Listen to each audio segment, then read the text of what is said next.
muchísimas gracias a todos los participantes. El día de hoy vamos a desarrollar el tema de la tipicidad. Quiero precisar que nuestra sesión va a tener dos partes, como siempre lo hacemos. La primera parte será el tema teórico sobre el tema de la tipicidad, pero también quiero precisar que en esta clase no vamos a abocarnos sobre todo al tema de las escuelas que hacen mención a la tipicidad. Esta clase sobre todo va a ser una clase práctica, una clase que nos lleve sobre todo a recordar el tema de la tipicidad y que podamos utilizar correctamente para nuestra labor como fiscales, como abogados defensores en el proceso penal. Muy bien, entonces con esa precisión vamos a dar inicio a nuestra sesión y también para esta sesión pues hemos elaborado un material que va a ser distribuido al finalizar la sesión a los participantes. El tema que nos convoca es el tema de la tipicidad y lo primero que tendríamos que mencionar sobre este tema es lo siguiente. El ordenamiento jurídico peruano, a través de la calificación que realiza conductas que viene a ser las conductas más gravosas que el legislador ha establecido como delito, establece de cierto modo un grupo de delitos que vamos a nosotros analizar el día de hoy. En este grupo de delitos que vamos a analizar vamos a ver que no cualquier conducta de una persona va a ser sancionable. Para el tema en concreto del derecho penal, tenemos que tener en cuenta que cometido un evento criminal, es decir, cuando se ha cometido un delito, necesariamente tiene que pasar por las categorías del delito. Esto viene a ser que primero tendrá que analizarse la acción, luego tendrá que analizarse el tema de la tipicidad, la antijuricidad, la culpabilidad y el tema de la punibilidad. Entonces, cuando se comete un delito de cualquier naturaleza, ya sea por acción u omisión, porque también se puede cometer delitos por omisión, es decir, dejando de hacer algo, lo que va a hacer sobre todo los que administran justicia es analizar las categorías del delito. De cierto modo, el que va a hacer este análisis inicial de las categorías del delito tendrá que ser el fiscal, pero es una obligación también del juez, sobre todo como persona que administra justicia, realizar correctamente la verificación de que se cumplan todas las categorías del delito para imponerle una determinada sanción a una determinada persona, ya sea por una acción dolosa o culposa. Entonces, lo que queremos indicar con esto es lo siguiente. En el tema que nos convoca, va a ser la segunda categoría del delito. Esta no es la primera. La primera categoría del delito viene a ser la acción. El día de hoy yo no voy a desarrollar el tema de la acción, tampoco voy a desarrollar las otras categorías del delito. Si nosotros queremos recordar o relacionar el tema de las categorías del delito, tenemos que recordar sobre todo los cursos que hemos llevado en pregrado. Y si queremos relacionarlo con algo para no olvidarlo, tendría que ser como si fuese una escalera que nosotros vamos a subir.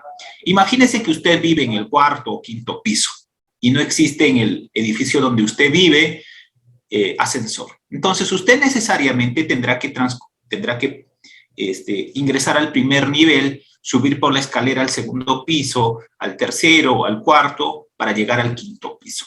Algo similar viene a ser el tema de las categorías del delito. ¿Por qué? Porque en el primer piso, sobre todo, se va a hacer el análisis de la primera categoría, que viene a ser el tema de la acción. Ahí se analiza, sobre todo, el comportamiento humano. El día de hoy nos convoca el segundo nivel. Si usted quiere recordarlo, estamos mencionando, sería el segundo piso de la escalera que usted tendría que subir. Muy bien. Entonces, no todo acto humano que puede ser considerado como delito inicialmente va a ser sancionado penalmente. Solo va a haber sanción penal cuando concurran estos presupuestos de las categorías del delito. Es decir, si usted quiere relacionarlo con el tema que estamos mencionando, que suba usted el primer piso, el segundo piso, el tercero, el cuarto y llegue al quinto piso. En cada una de estas vamos a encontrar, de cierto modo, cierto tipo de atenuantes o eximentes de responsabilidad, ¿correcto? Por eso, en este tema que nos convoca el día de hoy, se va a resumir sobre todo en lo siguiente. El tema que nos convoca de la tipicidad implica la subsunción del hecho al tipo penal. El legislador peruano y todos los legisladores lo que hacen es establecer el tipo penal, es decir, van a establecer una sanción a una determinada conducta que va a ser reprochable socialmente. Es decir, para mantener la paz social, sobre todo, va a establecerse como delito o falta. Muy bien, entonces ese tipo de conductas intolerables, sobre todo, van a estar tipificadas. No confundir un tema de tipo con tipicidad. Tipo viene a ser lo que está descrito en la norma y la tipicidad es la adecuación del hecho al tipo penal. Muy bien. Ahora bien, ¿para qué nos sirve entonces teoría del delito? De cierto modo, la teoría del delito nos sirve a todos los sujetos procesales en nuestra labor que realizamos en el litigio penal. Primero, para el fiscal, en la etapa inicial sirve para calificar la denuncia, es decir, para calificar la noticia criminal. Luego, para formular el requerimiento acusatorio, esto quiere decir para encuadrar el hecho en el tipo penal correcto. Y también esta sirve para la defensa, sobre todo para preparar sus medios técnicos de defensa, para plantear sus recursos, entre otros, porque una de las características de la tipicidad es que tiene que estar ligada con el tema del principio de legalidad. Y por parte del juez sirve sobre todo para para establecer una condena o una absolución en un determinado caso. Sobre todo el que tiene la obligación legal, llamemos así, de conocer perfectamente el tema de las categorías del delito en cada tipo de proceso que nosotros litiguemos es el juez. El fiscal puede equivocarse, el abogado puede equivocarse, pero el que no puede equivocarse es el juez, ¿correcto? Él tiene la obligación legal de hacer un control riguroso sobre las categorías del delito. Muy bien, con esto lo que estamos indicando es, de manera general, para qué sirve las categorías del delito, para luego centrarnos en el tema que nos convoca, que viene a ser el tema de la tipicidad. Muy bien, entonces, con esto para recordar que tiene que darse cada una de estas categorías del delito cuando se ha cometido un delito. Por ejemplo, si alguien dispara a una persona, porque esta persona dispara en legítima defensa, ese hecho de disparar y ocasionar muerte, si nosotros observamos el Código Penal, sería un delito de homicidio. Pero si nosotros hacemos el análisis de las categorías del delito, esa primera categoría de acción va a pasar. Es decir, hay una acción. La tipicidad también, porque ese hecho es típico, ¿correcto? Pero no va a pasar la tercera categoría. ¿Cuál es la tercera categoría? El de la antijuricidad. Es decir, ese hecho no es, existe causas de justificación que permiten que ese hecho no sea punible. Entonces, de ese modo, por ejemplo, podemos analizar un determinado caso. No todas las conductas que nosotros podemos observar como delito van a llegar a ser sancionables. Tiene que pasar necesariamente por este filtro o por esta escalera que estamos diciendo de la acción, de la tipicidad, de la antijuricidad, la culpabilidad, el tema de la punibilidad. Muy bien, con eso entonces, con esas pautas generales, indicamos lo siguiente sobre el tema de la tipicidad. Como habíamos mencionado, el tipo es totalmente distinto al tema de la tipicidad. El tipo viene a ser esa descripción de la conducta prohibida que hace el legislador en un supuesto de hecho, ¿no? Es decir, lo que nosotros vamos a observar en el Código Penal viene a ser eso. Tipicidad, entonces, es la adecuación de la conducta humana, es decir, la subsunción del hecho al tipo penal. En ese sentido, entonces, lo que tenemos que entender aquí en el tema de la tipicidad es ciertos conceptos que desde la doctrina y la jurisprudencia existen, ¿no? Nosotros vamos a encontrar diversas definiciones sobre el tema de la tipicidad. Ustedes pueden acoger el que mejor les parezca, pero podemos decir, por ejemplo, al hacer mención sobre la definición de tipicidad, lo siguiente, ¿no? Que la tipicidad es justamente la adecuación de un hecho cometido a la descripción de ese hecho que se hace en la ley penal. Esa la menciona el profesor Muñoz Conde, ¿no? Podemos acoger esa definición para recordar sobre todo el tema del concepto de tipicidad. Ahora bien, cuando vamos a hablar de tipicidad, como mencioné al inicio, estamos en la segunda categoría del delito, no estamos en la primera. La primera categoría del delito será la acción. Vuelvo a mencionar, una persona puede cometer delito realizando una acción, así como dejando de realizar, es decir, puede cometer por omisión. Entonces, aquí sobre todo en el tema de la tipicidad nos encontramos en la segunda categoría del delito. Muy bien. Sobre todo cuando vamos a hablar de tipicidad, lo que tenemos que tener en cuenta es lo que esta sentencia del Tribunal Constitucional en el 31-2009 menciona, ¿no? Al juez penal le corresponde efectuar el juicio de tipicidad. Como había mencionado, en un primer momento el fiscal realiza la calificación de la denuncia y hace uso justamente de esta categoría del delito al encuadrar el hecho en el tipo penal. Sin embargo, esta obligación legal en sí, según esta sentencia del Tribunal Constitucional, es sobre todo del juez, ¿correcto? Este puede efectuar en cualquiera de las etapas del proceso penal. Para eso justamente tiene que existir un fáctico que esté encuadrado en el tipo penal. Si no existe un fáctico que encuadre en el tipo penal, vamos a estar ante una conducta atípica. Muy bien, pero también para la Fiscalía existe una obligación legal sobre el tema de la tipicidad. Y la obligación legal que existe para la Fiscalía sobre el tema de la tipicidad está establecido en el literal F del inciso 1 del artículo 349 del nuevo modelo procesal penal. Esto está referido sobre todo al tema del requerimiento acusatorio. Esta norma obliga al fiscal, de cierto modo, que debe establecer una calificación del hecho al tipo penal por el cual va a formular acusación. Pero como menciono, el único punto que no puede variar en el proceso penal, en este nuevo modelo procesal penal sobre todo, es el tema fáctico. El fiscal en el requerimiento acusatorio puede equivocarse el tipo penal, ¿correcto? Pero el juez lo puede subsanar. Claro está que si la defensa plantea, por ejemplo, una improcedencia de acción, el caso podría archivarse. Entonces, también existe una obligación legal para la Fiscalía, sobre todo, con esta norma procesal del 349 del nuevo modelo procesal penal, que consiste sobre todo en la adecuación correcta del hecho en el tipo penal para el caso que está llevando con requerimiento acusatorio. Muy bien. Ahora bien, en el artículo 11 del Código Penal, sobre todo, también se hace mención que nos encontramos, pues, que se puede cometer un delito tanto por acción como por omisión.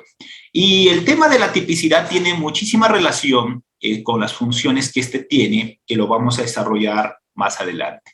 Sobre todo función seleccionadora de conductas, ¿no? No cualquier hecho constituye delito, sino solamente constituye delito aquellos hechos que trascienden gravemente los bienes jurídicos más importantes para vivir en sociedad.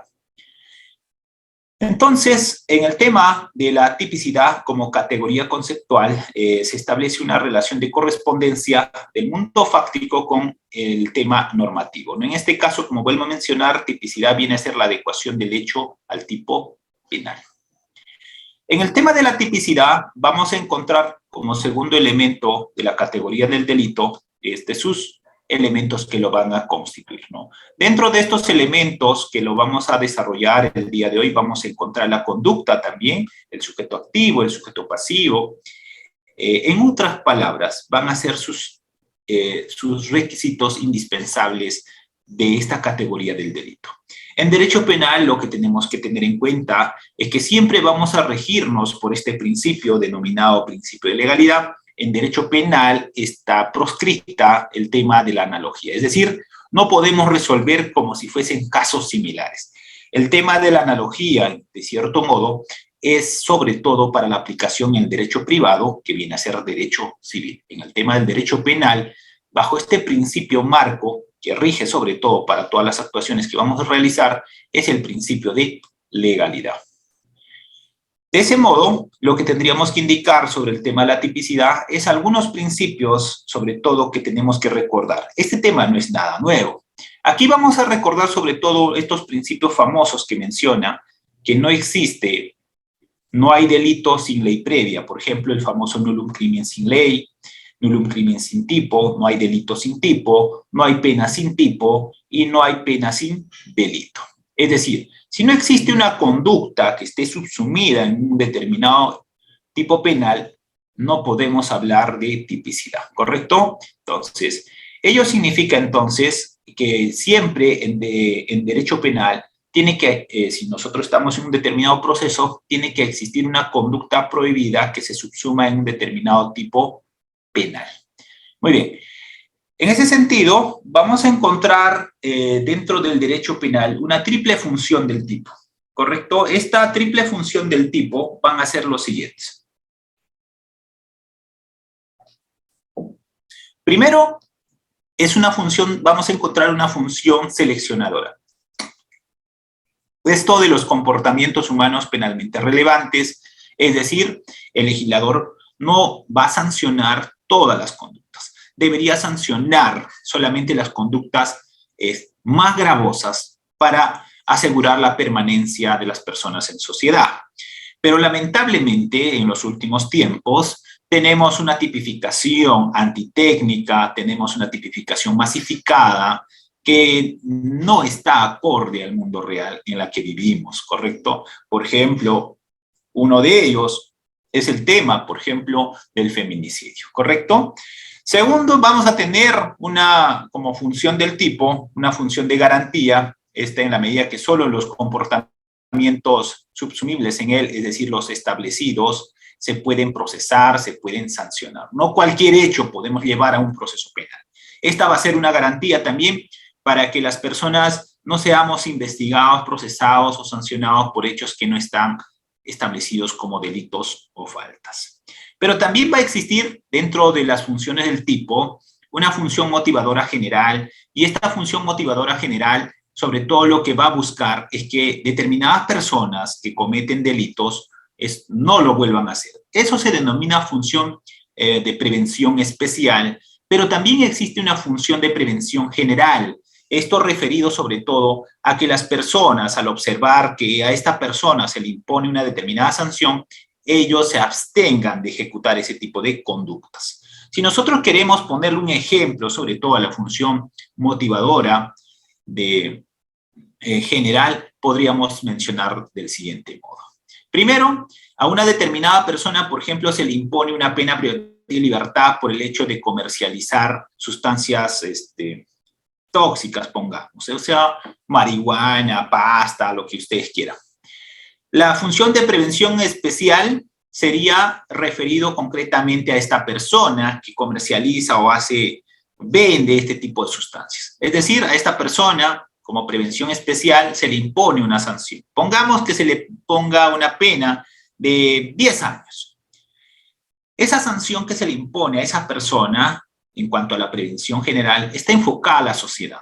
Esto implica que la sociedad, al observar que a esta persona se le procese y le sancione con una pena tan drástica como de 10 años, no comete ese tipo de ilícitos penales. Entonces, aquí, sobre todo, en la función motivadora del tipo, desde mi punto de vista, lo que tenemos que, de cierto modo, todos los operadores de justicia, es sobre todo que esta prevención especial dé resultados, porque muchas personas que cometen ilícitos penales se vuelven reincidentes, es decir, nuevamente cometen los mismos ilícitos en la gran mayoría de casos. Pero también la prevención general debería dar resultado, ¿no? Pero este resultado de la prevención general, desde mi punto de vista, va a darse cuando exista un mensaje claro con la sanción que impone el que administra justicia hacia la sociedad. Un ejemplo, si nosotros tenemos, por ejemplo, en el Código Penal, la posibilidad de imponer penas privativas de libertad de 2 años hasta 35, ¿no? En este caso, incluso en cadena perpetua a los 30 años, si no me equivoco, se puede revisar la sentencia. Imagínense que un determinado caso, que muchos lo consideran delito de bagatela, pongamos un ejemplo. Omisión asistencia familiar. ¿Ya? Un delito donde, sobre todo desde mi punto de vista, se está utilizando al derecho penal, ¿no? Para el cobro de la reparación civil o liquidación de la pensión de alimentos. En ese delito, por ejemplo, muchos piensan que ese delito no los va a llevar a la cárcel. Si un determinado juez, póngase ejemplo, señala, si bien esto no pasa los 2 años de pena privativa de libertad, pongamos como ejemplo máximo 3, imagínense que un juez por ahí en la nación se le ocurra de que a todas las personas que incumplen prestar alimentos va a imponerse en sede penal pena efectiva. ¿Ustedes consideran que otras personas al ver ese mensaje van a seguir realizando esa acción. Desde mi punto de vista personal, ese mensaje que debe dar, sobre todo el que aplica la norma, en este caso el juzgador, tiene que ser claro. Si ese juez, por ejemplo, dice, todo aquel procesado que ingrese a mi despacho va a tener pena efectiva, primero, habrá un grupo de personas que ingresarán lamentablemente a un centro penitenciario con montos muy pequeños o montos ínfimos, y otro grupo de personas acogerán ese mensaje, es decir, de la sociedad, de que si cometen ese tipo de acción, el resultado probable es que también puedan ingresar a un centro penitenciario por ese tipo de conductas similares. Entonces, la prevención general, desde mi punto de vista personal, es tarea del que administra justicia, es decir, del juez. Pero si el juez no da un mensaje claro, lamentablemente también va a incrementarse los delitos. Muy bien, entonces con eso lo que estamos indicando es que la función del tipo va a ser 3, función seleccionadora, solamente las conductas más graves se va a seleccionar para una convivencia en sociedad. La función de garantía, no cualquier hecho va a ser procesado, sancionado, solamente aquellos hechos que están tipificados como delitos o faltas, y la función de prevención general y especial que hemos mencionado. Muy bien, ahora bien, en cuanto a las funciones fundamentales de la tipicidad, vamos a encontrar en concreto lo siguiente. El tipo penal cumple, de cierto modo, varias funciones. Primero, en cuanto a la aplicación del principio de legalidad, en este caso, si no hay delito, si no hay delito descrito, no va a haber sanción, ¿correcto? También tiene relación con los demás elementos del tipo penal, como por ejemplo con el tema de la antijuricidad, como por ejemplo con el tema de la culpabilidad. En este caso, como vuelvo a mencionar, cuando analizamos el tema de la tipicidad, de cierto modo vamos a analizar los elementos objetivos y subjetivos del tipo. Y dentro del análisis de los elementos objetivos del tipo penal, vamos a nosotros tener en cuenta, por ejemplo, la conducta, el sujeto, el bien jurídico, el comportamiento. Dentro de los elementos subjetivos del tipo, vamos a analizar sobre todo el dolo y la culpa. Y dentro del dolo vamos a analizar, por ejemplo, el dolo directo, el dolo de primer grado, el dolo eventual. Y dentro de la culpa consciente y la culpa inconsciente. Entonces, la importancia de la tipicidad es trascendental, sobre todo en cualquier tipo penal que nosotros vamos a analizar. Muy bien, aquí vamos a encontrar sobre todo cuando hablamos de los elementos que lo integran, del sujeto activo, el sujeto pasivo, el objeto material, los medios, tiempo, lugar, ocasión, entre otros. En un determinado caso, por ejemplo, cuando vamos a reconstruir una noticia criminal, desde mi punto de vista personal, el fiscal debe enfocarse sobre todo a reconstruir los elementos objetivos del tipo. ¿Cuáles son los elementos objetivos del tipo? Sujeto activo, ¿quién es la persona que habría efectuado el evento criminal? Sujeto pasivo, ¿quién es el agraviado? El comportamiento, el bien jurídico, entre otros, ¿correcto? Entonces, a eso tiene que estar enfocado, sobre todo desde mi punto de vista, cuando vamos a realizar una investigación de cualquier tipo, cualquier delito. Este delito puede ser doloso o culposo.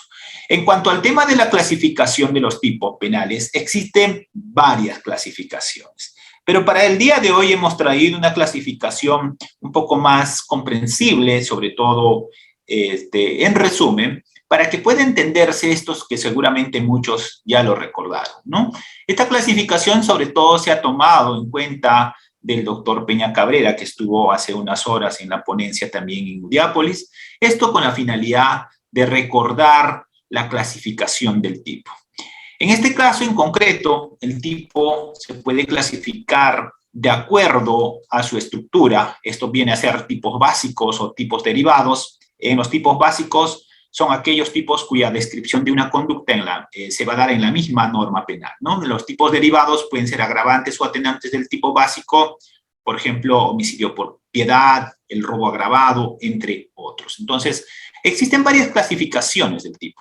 Por la estructura, tipos básicos, tipos derivados, por el tema de acuerdo a la modalidad de la realización, podemos tener tipos de mera actividad, por ejemplo, un delito de daños o de lesiones tipos de lesión, tipos de peligro. Por ejemplo, en el tema de tipos de peligro, pues, podemos tener, por ejemplo, el de conducción esta ebriedad, ¿no? Entonces, en tipos de lesión, es necesario para la consumación del tipo, se requiere el daño, valorativamente hablando, ¿no? Del bien jurídico. En el tema de lesiones, será determinante sobre todo un certificado médico legal que establezca los días de incapacidad médico legal.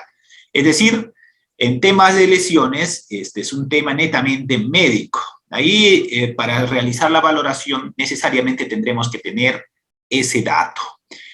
Por otro lado, de acuerdo con la afectación del bien jurídico, vamos a tener tipos de peligro. En este caso, la consumación del tipo requiere la sola posibilidad del peligro de un bien jurídico determinado, ¿no? En este caso, también tenemos delitos de peligro concreto y de peligro abstracto. En este caso, en cuanto al tipo de peligro abstracto, podemos indicar de manera determinada la concreción de alguna acción se va a producir, y en el tema de tipos de peligro concreto es necesario el resultado, ¿no? En este caso, por ejemplo, creación de un peligro mediante fuego o explosión, ¿no? En este caso, para que pueda considerarse como tipo de peligro concreto. Pero también vamos a encontrar dentro de este grupo, dentro de este grupo de clasificación, de acuerdo al bien jurídico protegido, vamos a encontrar tipos simples, también vamos a encontrar tipos compuestos. Tipos simples cuando la tutela recae en un solo bien jurídico, por ejemplo, en el tema del hurto, se protege el patrimonio, y en tipos compuestos vamos a encontrar, por ejemplo, en el delito de robo, donde no solamente se protege el patrimonio, sino también otros, como por ejemplo la integridad física, la libertad de tránsito, entre otros. Estas clasificaciones lo hace sobre todo la doctrina y estamos indicando, haciendo mención sobre todo a lo que menciona Peña Cabrera. También vamos a encontrar en clasificación del tipo, por las características del agente, estas pueden ser tipos comunes, por ejemplo, el delito de hurto, se protege el patrimonio, pero también puede haber tipos por cuyo agente es calificado. En este caso, por ejemplo, si estamos con delitos contra la vida, el cuerpo y la salud, donde el agente cualificado, es decir, el sujeto activo, tiene que tener una condición, por ejemplo, en el parricidio, en el infanticidio o en los delitos contra la administración pública, por ejemplo, el agente tiene que tener una cualidad especial. En este caso tendría que ser funcionario o servidor público para estar incurso, por ejemplo, en un delito de colusión, negociación incompatible, como autor, porque como partícipe o como cómplice puede ser incluso un extraneus. Muy bien, también podemos encontrar dentro de esta clasificación por las características del agente tipos de delitos especiales propios, como habíamos mencionado, por ejemplo, un delito especial propio podría ser el de abuso de autoridad, ¿correcto? El abuso de autoridad, por ejemplo, no lo puede cometer un civil. El que lo va a cometer ese delito será un funcionario público. Y aquí habría que precisar, ¿puede cometer el delito de abuso de autoridad un servidor público? Desde mi punto de vista personal, no.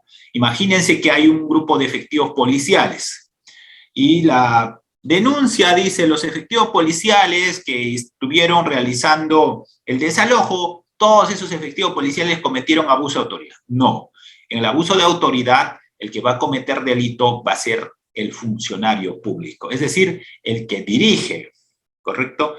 Teniendo en cuenta que en abuso de autoridad se puede cometer dando la orden o ejecutando el mismo funcionario la acción ilegal. También vamos a tener dentro de este grupo, por las características del agente, tipos de delitos especiales propios, por ejemplo, el tema de la extorsión, en el caso en concreto, ¿no? Muy bien, esta clasificación es lo más básico que hemos traído por esta noche. Existen aún más en cuanto a la clasificación del tipo, pero seguramente ustedes también podrán realizarlo en su ejercicio profesional, ¿no? Esto es importante, sobre todo para establecer en qué tipo de conductas nos encontramos. Ahora bien, en el tema de la tipicidad, también vamos a encontrar sobre todo dos dimensiones fundamentales. Viene a ser la clasificación o categorías del tipo penal, que van a subdividirse sobre todo en dos dimensiones fundamentales. Estas dos dimensiones fundamentales va a ser el aspecto objetivo y el tema subjetivo, es decir, la tipicidad objetiva y la tipicidad subjetiva. En la tipicidad objetiva, sobre todo vamos a analizar el tema de la conducta, el sujeto activo, el sujeto pasivo, entre otros. Es decir, en esta etapa se analiza si la acción objetivamente considerada se corresponde con la exactitud con aquello que de modo abstracto se regula en la norma. Y en el tema de la tipicidad subjetiva, sobre todo vamos a analizar lo que es el conocimiento y voluntad, es decir, el dolo o la culpa, ¿correcto? Entonces, esa clasificación en la tipicidad es importante. Ahora bien, en el primer punto, esto referido sobre todo a la clasificación de los aspectos objetivos del tipo, es decir, en la primera clasificación que estamos indicando, tendríamos que mencionar lo siguiente. A ver, creo que hay algún comentario acá, a ver cómo vamos. A ver, ¿alguien me puede confirmar cómo vamos? Sí, doctor, tenemos al doctor Juan Orlando, que estaba levantando su manito. Ya, a ver, vamos. Ya, doctor Juan Orlando, ¿está activo su audio? Todavía hasta aquí no hemos hecho clasificación de los aspectos objetivos del tipo, ¿no? De estas dos dimensiones. Muy bien. Buenas noches, doctor. ¿Me escucha? Sí, adelante. Bueno, estuve escuchando y en una parte de su ponencia usted habló del delito de omisión a la asistencia familiar y la actitud que tomaría el juez de dictar prisión efectiva al inculpado, ¿no? En este caso, no, por ejemplo, si una persona debe 2 meses de pensión, habiendo debido 10 meses, 12 meses, pagó 10 y en juicio la fiscal, no el juez, la fiscal le pide que cambie el mandato de comparecencia por pena efectiva, no solamente por deber 2 meses, y el señor se ha puesto al día en todo, hace ese pedido al juez. ¿Cómo tendría que en todo caso resolver el juez? Ya. Doctor, Lo primero que hay que entender aquí es lo siguiente. El delito de omisión a asistencia familiar es un delito de comisión propia, que se va a materializar en el momento que esta persona tiene conocimiento de esa obligación y no ejecuta esa obligación. Me explico. Para que se materialice ese delito, desde mi punto de vista personal, puede ser que otros tengan una posición distinta, yo lo respeto, esta persona tiene que ser notificada a su domicilio real, no al procesal. ¿Por qué? A ver, ¿alguien me puede decir por qué no tendría validez legal para el tema del derecho penal, para nosotros, la notificación al domicilio procesal? ¿Por qué? ¿Alguien?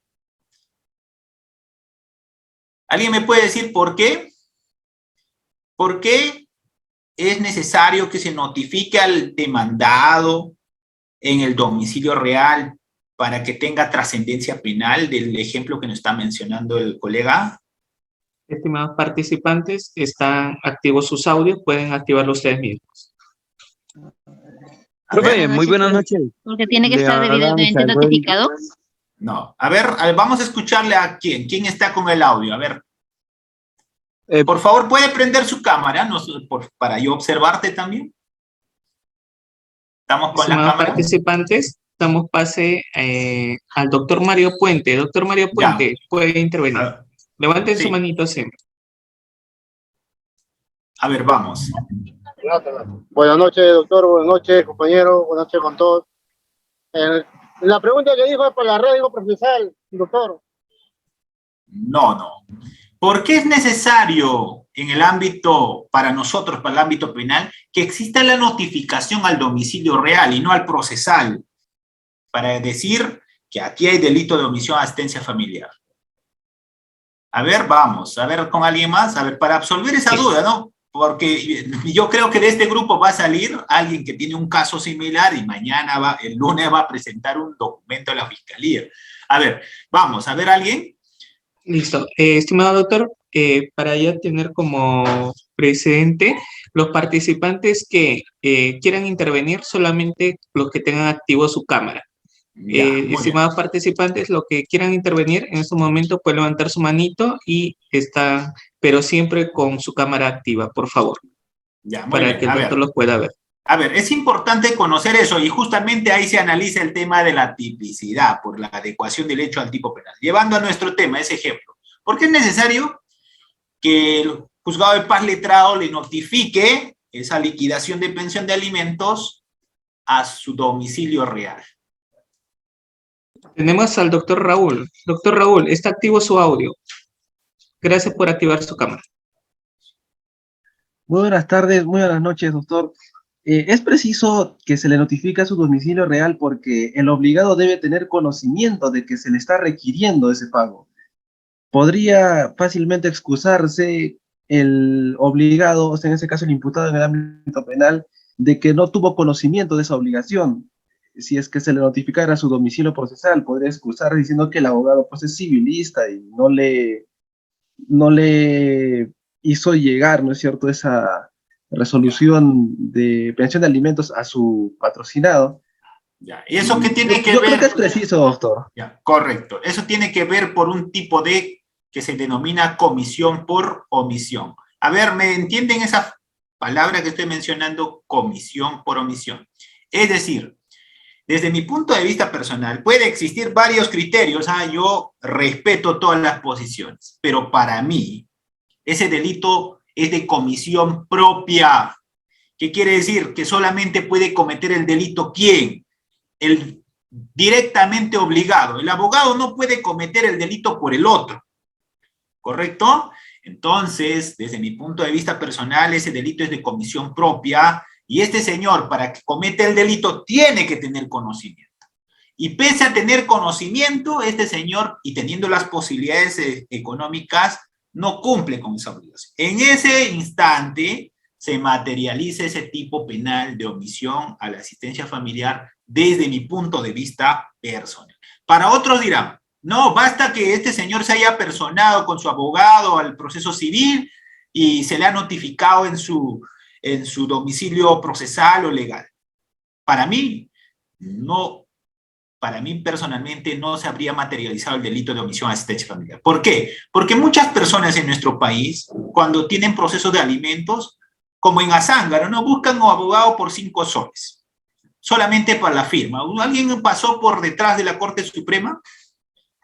Que por 10 soles, por 15 soles los abogados firman, pero luego de eso ya nunca más tuvieron contacto con el cliente. Es decir, firman por escrito. Si ocurriese de ese modo, este señor nunca tuvo conocimiento de esta liquidación de pensión de alimentos y por tanto su conducta sería atípica. En mi despacho, por ejemplo, a modo de ejemplo, eso no es por decir que no hago, yo en mi despacho, cuando viene delitos de omisión a asistencia familiar, lo primero que analizamos es la notificación tanto al domicilio real como al domicilio procesal. ¿Y por qué? Porque puede ocurrir desde mi punto de vista un tema de abuso de autoridad. ¿Correcto? ¿Qué implica esto? Si nosotros tenemos la obligación legal, imagínense, en estos delitos de omisión a asistencia familiar y conducción a estado de ebriedad, el fiscal tiene la obligación de incoar proceso inmediato. Es decir, inmediatamente comunicar al juez y que en 48 horas debería estar dándose la audiencia y en 72 horas la persona sentenciada. Pero soy de la idea de que si no tenemos este dato, lo primero que tenemos que hacer como fiscalía, y a lo menos en mi despacho yo ya dispuse eso, es, si no tenemos la notificación del domicilio real, abrimos diligencias preliminares, porque para ir a proceso inmediato tenemos que tener suficientes elementos de convicción. ¿Correcto? Entonces, ¿qué hacemos? Abrimos diligencias preliminares, pues las diligencias preliminares puedes abrir por 60 días, pero no es necesario utilizar los 60 días para luego tener esa información. Acto seguido, lo que tenemos que hacer es cursar al juzgado de paz letrado de que nos informe y nos remita la notificación efectuada en domicilio real. ¿Qué pasa? Si el juzgado nos dice, mira, señor fiscal, no le hemos llegado a notificar al domicilio real. ¿Qué hace usted como fiscal? Ahí tiene justamente las facultades que la norma nos da sobre la aplicación, por ejemplo, de abstenernos del ejercicio de la acción penal. Por ejemplo, puedo aplicar el tema del principio de oportunidad y de ese modo, ese caso prácticamente se podría archivar. O en su defecto, si la defensa plantea un tema de atipicidad, podría yo resolver el caso archivando por un tema de atipicidad. ¿Por qué? Porque, como vuelvo a mencionar, desde mi punto de vista, para que se materialice ese delito, tiene que haber tenido conocimiento esta persona de este requerimiento del ámbito civil. Ahora bien, dando respuesta a lo que mencionó el colega, ¿Por qué un fiscal me pide por 200 soles que esta persona ingrese al centro penitenciario? Entiendo lo siguiente, que esta persona tuvo reglas de conducta, impuestas sobre todo por un juez de investigación preparatoria. Ante el incumplimiento de reglas de conducta existe una norma, artículo 57, si no me equivoco, que el juez puede optar entre varios, revocarlo y hacer que se cumpla la pena efectiva. Pero hay varios supuestos. Dentro de ello está el tema de la amonestación, el requerimiento que puede hacer el fiscal, entre otros. Pero llevando este tema al tema de la función de prevención general, sí podríamos establecer. O sea, si yo fuera juez y veo que en mi ciudad todo el mundo está incumpliendo alimentos, será un par de casos para decir, todos aquellos que incumplen prestar alimentos van a ingresar a la cárcel. ¿Para qué? Para que exista prevención general. ¿Qué quiere decir? Que la sociedad se va a informar, va a decir, oye, ese juzgado o ese juez en alimentos no da comparecencia. En alimentos, cuando deben, este juez va a ingresarlo al penal. Entonces, esa es una de las funciones del tipo referido a la prevención general. Muy bien. Entonces, en ese caso en concreto, estimado doctor, existe una norma del artículo 57 sobre el tema de la revocatoria de la pena suspendida que se le impone a determinada persona. Y es posible que por 10 soles, por 50 soles, por 100 soles, por 500 soles, pueda recluirlo a esa persona en un centro penitenciario. Y la reclusión va a ser por el periodo que resta o por el tiempo completo. Va a ser por el tiempo completo que se le ha impuesto. Muy bien, a ver, ¿alguien más? Vamos, para seguir. Tenemos al doctor Johnny. Doctor Johnny. Hasta este tema que estamos desarrollando. Luego continuamos con el tema del dolo, la culpa, algunos ejemplos y haremos también otra ronda de preguntas. Vamos. Doctor Johnny, ¿está activo su audio? Adelante. Doctor Johnny, ¿puede activar su cámara, por favor? A ver, no, tienen miedo, creo. ¿Qué ha pasado, Reader? ¿Lo estamos intimidando o qué ha pasado? A ver. Estimados participantes, activen su cámara para dar pase al audio. Doctora Mónica, está activo su audio. Ya, adelante. Doctora Mónica, buenas noches. Doctora Mónica, active su audio de su computadora. Sí. Adelante. Sí, buenas noches. Doctor, un placer escucharlo. Excelente. Pero veo que usted es muy garantista y yo quisiera saber si hay un criterio unificado cuando en el delito de omisión llega, por ejemplo, a Fiscalía las liquidaciones. A veces llegan 2 liquidaciones, ¿no? Y a veces unos fiscales dicen, un momentito, 1 por 1, pero otros los unifican. Entonces, ¿cuál es lo objetivo, doctor? Muchas gracias. Ya.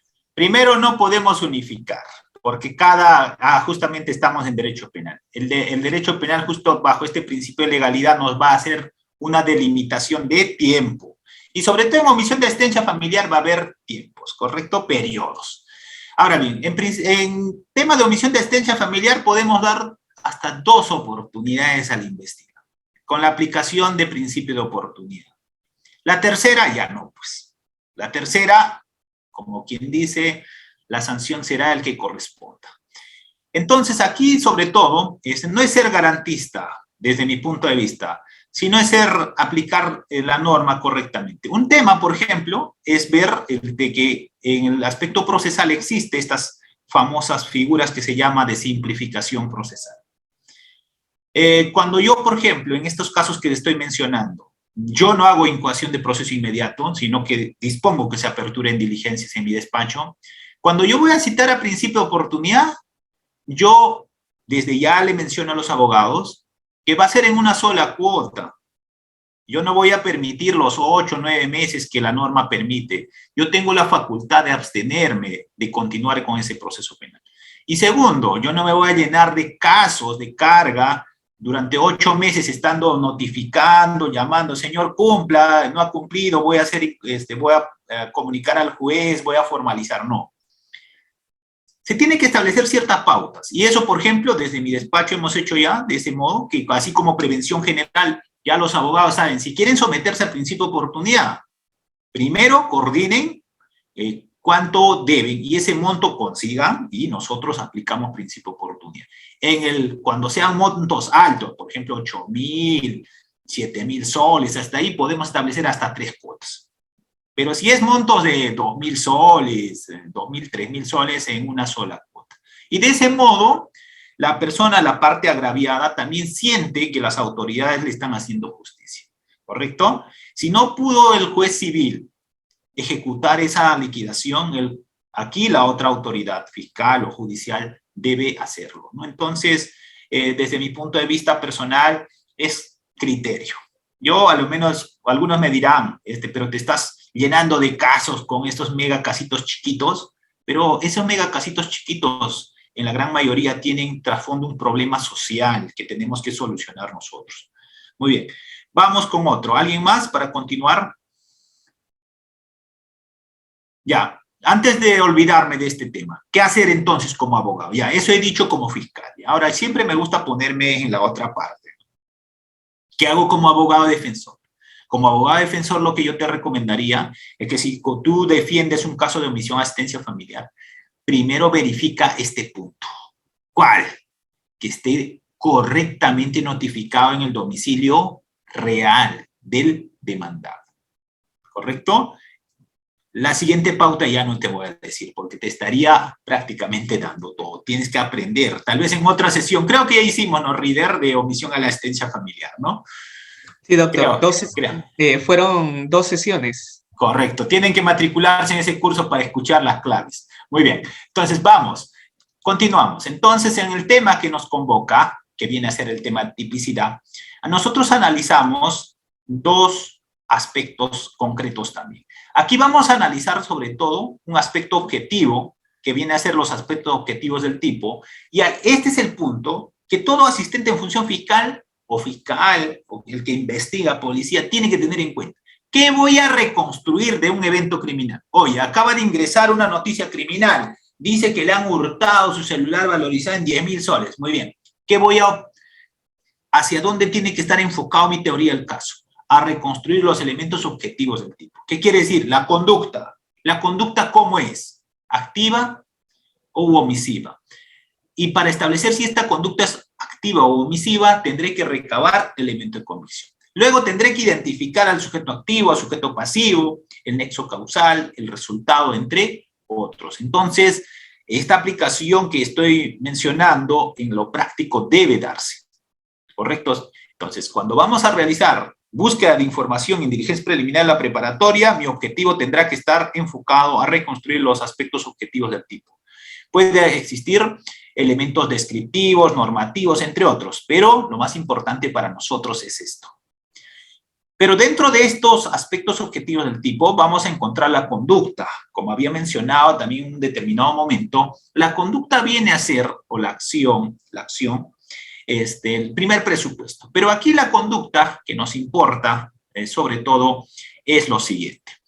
Que esta conducta, que es trascendental, como primer elemento del tipo penal, va a ser aquella conducta que está establecida desde el legislador como una conducta prohibida, es decir, como una conducta que las personas no debemos efectuar. Aquí, sobre todo, lo que vamos a ver es que se puede cometer delitos tanto por acción como por omisión. Por ejemplo, un delito de acción sería el hecho de que robo con violencia. Estoy viendo que una persona está con su celular y tengo la intención, digo, me lo voy a apropiar, ¿correcto? Y acá tengo una pistola de juguete. Lo voy a intimidar y me lo voy a llevar este celular que se se permite. Entonces estaríamos en un tema de dolo directo. Entonces hay una acción. Pero también puede haber delitos que se cometan de forma omisiva, ¿correcto? En este caso en concreto, por ejemplo, el de omisión a la asistencia familiar que ya hemos mencionado. No me voy a detener mucho en el tema de la conducta porque eso tiene que ver con el primer presupuesto de la categoría del delito. Entiendo que en algún momento lo desarrollarán, pero aquí lo que quiero mencionar sobre todo es lo siguiente. que no toda conducta va a ser sancionable penalmente. Es decir, solamente van a ser sancionadas aquellas conductas que sean insoportables para la sociedad. Es decir, que su bien jurídico afecte a los demás. Por ejemplo, no va a ser sancionable pues, el acto reflejo, el estado de inconsciencia. Por ejemplo, si yo estornudo, ese hecho no puede ser tipificado como delito, ¿no? Por ejemplo, la turba de personas corrientes, en este caso, las personas, por ejemplo, que están corriendo, yo no lo puedo sancionar como turba, ¿no? Tal vez están haciendo ejercicio, o están haciendo algún tipo de actividad física, ¿correcto? Entonces, las conductas que van a sancionar, o se va a sancionar desde el legislador, son aquellas conductas que de cierto modo transgreden bienes jurídicos para vivir en sociedad. También vamos a tener, en este caso en concreto, un resultado. En este caso, vamos a tener que comprobar que esa acción ha ocasionado este resultado, ¿no? Vamos a verificar la producción de la lesión o del peligro para el bien jurídico protegido, ¿no? En este caso, cuando vamos a verificar el resultado, vamos a tener que analizar el contexto, ¿no? O sea, para ver la lesión, por ejemplo, si en un determinado caso estamos en lesión leve, lesiones graves o no, que creo que mañana se va a exponer ese tema, lo trascendental será justamente el certificado médico legal para establecer los días de incapacidad médico legal. Puesto que en el derecho penal y sobre todo en nuestro ordenamiento jurídico peruano, el derecho penal no establece en qué supuestos nos encontramos en lesión leve, lesión grave, por ejemplo. El que establece es de una norma extrapenal que vendría a ser medicina legal, que establece en qué supuestos deben considerarse lesiones leves o lesiones graves. Aquí también tenemos que tener en cuenta el nexo causal. Esto es comprobar la existencia de una relación de causalidad. Ahora bien, esto, de cierto modo, vienen a ser los elementos objetivos del tipo penal: el sujeto activo, el sujeto pasivo. El activo será el que realiza la acción, ¿no? En este caso en concreto, como vuelvo a mencionar, se puede cometer delitos tanto ejecutando como dejando de hacer algo. El sujeto pasivo puede ser una persona física, pero también puede ser una persona jurídica. Por ejemplo, acaban de hurtar a una empresa sus productos agrícolas. Sujeto pasivo podría ser la empresa, pero jamás va a ser en nuestro ordenamiento jurídico sujeto activo una persona jurídica, ¿correcto? Para las personas jurídicas, sobre todo para su incorporación al proceso penal, se incorporan para sanciones de tipo administrativo. No existe, desde mi punto de vista personal, una sanción penal para las personas jurídicas.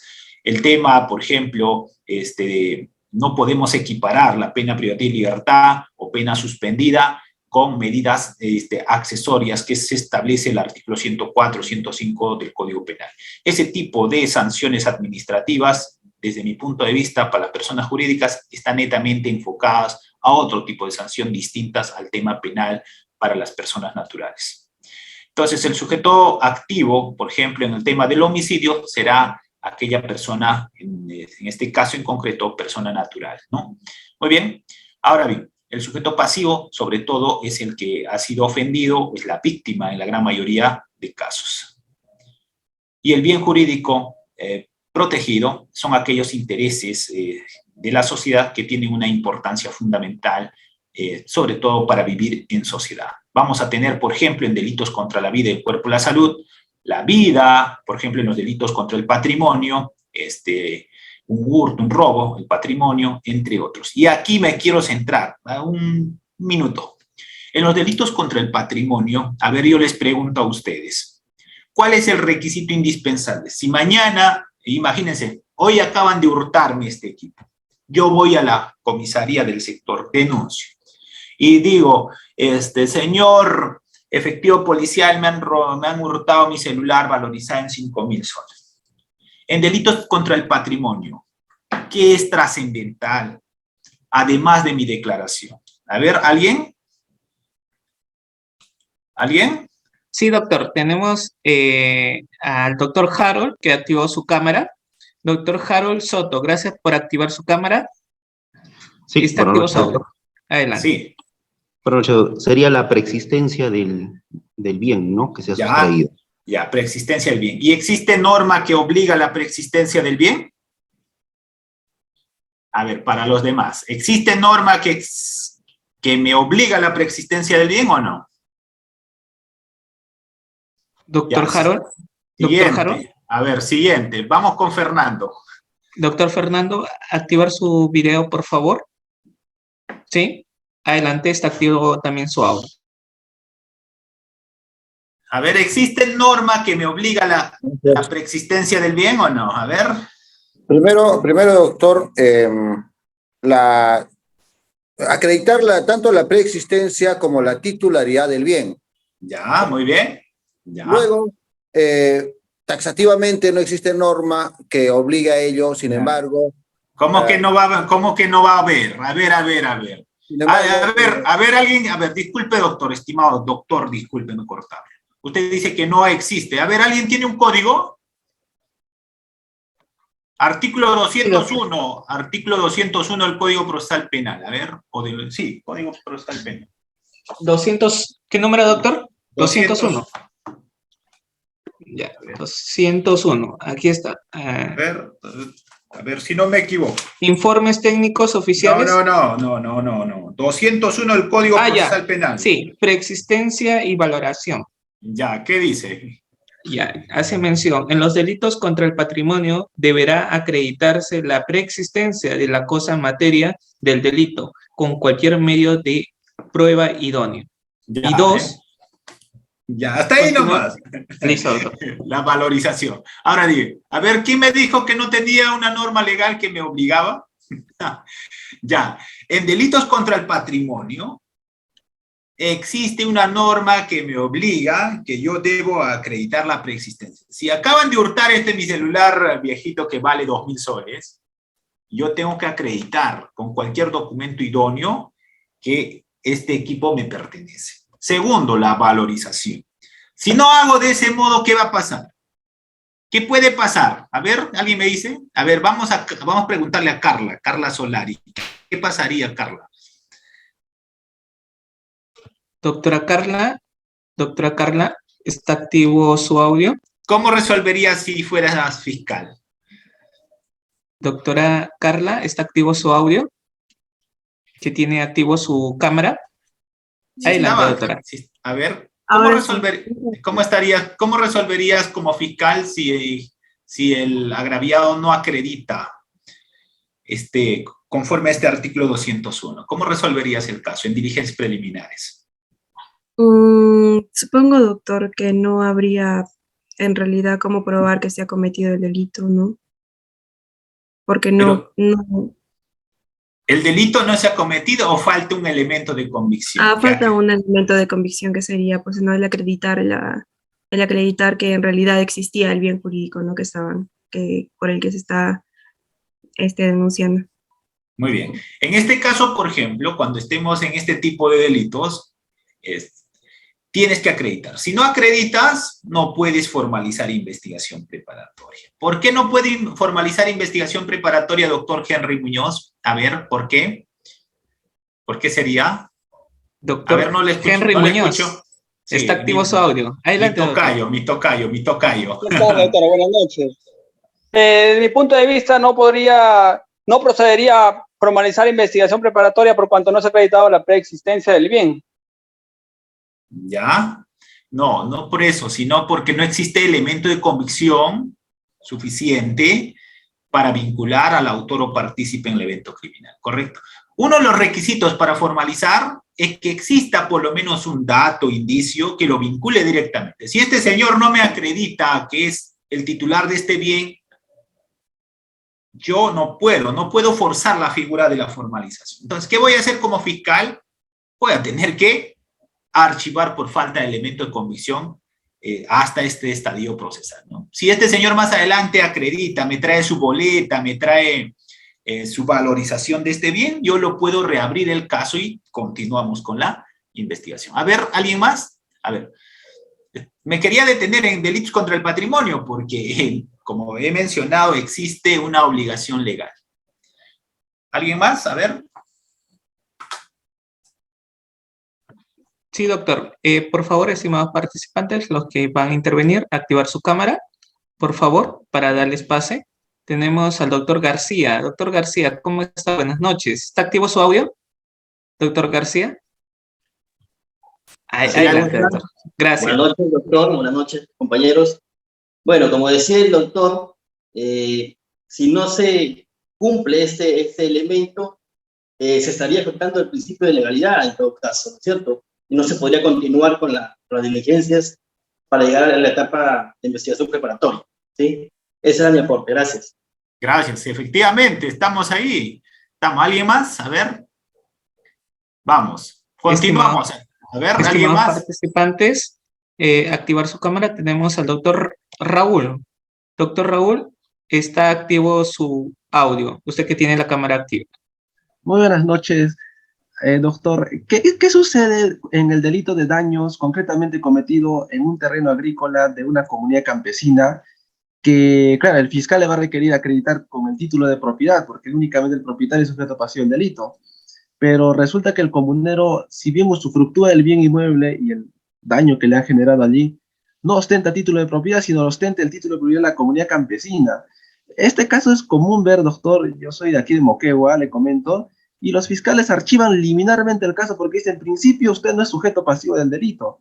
En todo caso, lo será la comunidad quien tiene el título de propiedad de los terrenos agrícolas. Entonces nosotros decimos, pues, entonces, ahora pues, o sea, formalice la investigación preparatoria, pero teniendo sujeto pasivo a la comunidad, y dice, no, eso no procede. Ese proceder de los fiscales aquí, doctor, ¿qué opinión le merece? Bueno, el tema está un poquito álgido, ¿no? Yo no puedo hablar mal de mis colegas. Creo que me voy a reservar ese tema. No. Porque tal vez algunos, yo soy de Tacna, ¿no?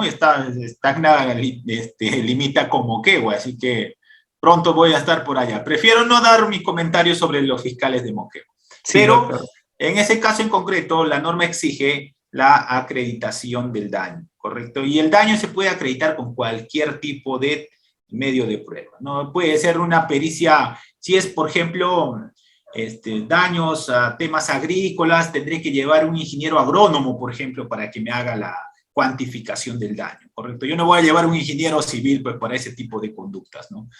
Muy bien.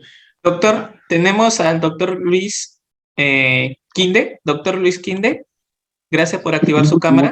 Muchas gracias, doctor. Muy buenas noches. Felicitarlo por su brillante exposición. Doctor, ya que se está tocando este tema de delito contra el patrimonio y el elemento de procedibilidad, mire, yo tuve un caso donde lo acusaron a mi patrocinado de haber quebrado una laptop, ¿no? Ya. Pero no, el fiscal no había ofrecido la pericia valorativa. Entonces yo, en mis alegatos de apertura en juicio oral, yo solicité que se declare inocente mi patrocinado por ser un hecho atípico relativo, ¿no? Porque faltaba un elemento de procedibilidad conforme al artículo 201, esto es la pericia valorativa, ¿no? Para saber, pues, si estamos frente a un delito o una falta, ¿no? Pero Claro. el juez igual lo condenó, pero yo he apelado a sala, no tengo que esperar Yo creo que te van a dar la razón. A menos, la razón, ¿no? en Claro, este caso la laptop llevó la boleta, la factura de la laptop, ¿o no? La boleta sí la presentó, pero ¿qué pasa? Que ya tenía 3 años de uso, entonces yo apliqué también la depreciación, ¿no? Porque claro. estos bienes se deprecian conforme la tabla de la SUNAT. Pero faltaba la pericia valorativa, ¿no? Para ver, pues, la cantidad, a lo cuánto. Ya, doctor, Claro. eso por un lado. Mire, y finalmente, ¿qué pasa, por ejemplo, ya que estamos ahorita tocando este tema tan importante de la tipicidad, qué pasa cuando el fiscal te detiene por un hecho que evidentemente no es delito? Por ejemplo, doctor, un caso de la realidad. Detuvieron el fiscal detuvo, claro. el fiscal detuvo No, o la policía. La policía detiene, pero ¿quién es responsable de solucionar la situación jurídica de un detenido en flagrancia? Es el fiscal, ¿no? Porque la policía detiene, pero el fiscal tiene que ver si Tiene que darle libertad o no. Ajá. Darle libertad o pedir una medida de coerción, ¿no? Entonces, ¿qué pasa? Que, por ejemplo, el caso era de que la policía detuvo por favorecimiento a la prostitución y la detuvo a la dueña del local y lo detuvo al parroquiano y también a la chica que supuestamente estaba brindando los servicios sexuales, pero cuando cuando les hacen la entrevista, ellos demuestran que son enamorados, ¿no? Ya por estrategia, pero no son enamorados, entonces, porque en este caso el sujeto pasivo era supuestamente la chica, pues no, la que estaba brindando el servicio sexual. Y entonces, pero respecto al parroquiano, vamos, si se demuestra que es enamorado y que habían estado en el cuarto donde pues como, bueno, ¿no? Solamente encontraron un preservativo que no estaba ni usado, estaba la cama. Ellos, bueno, se cerraron que son enamorados, ¿no? Entonces no había ningún otro elemento de convicción que demuestre que en realidad ahí se ejercía la prostitución. Entonces, como abogado defensor, yo le presenté un escrito al fiscal, le digo que evidentemente estamos frente a un hecho atípico, porque si por el hecho de tener enamorada e ir a visitarla, no pueden detenerme. Pero el fiscal, bajo el argumento, dice, doctor, estamos dentro de las 48 horas, tiene que esperar las 48 horas, porque yo voy a hacer diligencias. Entonces, ya pues obviamente que pasadas las 48 horas le dio libertad, pero la pregunta es, doctor, si estamos así frente a casos que evidentemente no son delito por ser atípicos, ¿se puede lograr la libertad antes de las 48 horas o ya queda a criterio del fiscal? No. Como abogado defensor, ¿qué hacer frente a esos casos? No, yo creo que lo primero que tiene que hacer es, ese tema de las 48 horas tiene que justificarse, no es criterio subjetivo del fiscal, ¿eh? Si ya se hizo las diligencias urgentes, inaplazables dentro de las 24 horas, por ejemplo, ya se tomó las declaraciones, lo que sea, no existe justificación de tenerlo detenido a esa persona. En este caso en concreto, la noticia criminal yo entiendo que ingresó pues por ese hecho que tú estás manifestando, ¿no?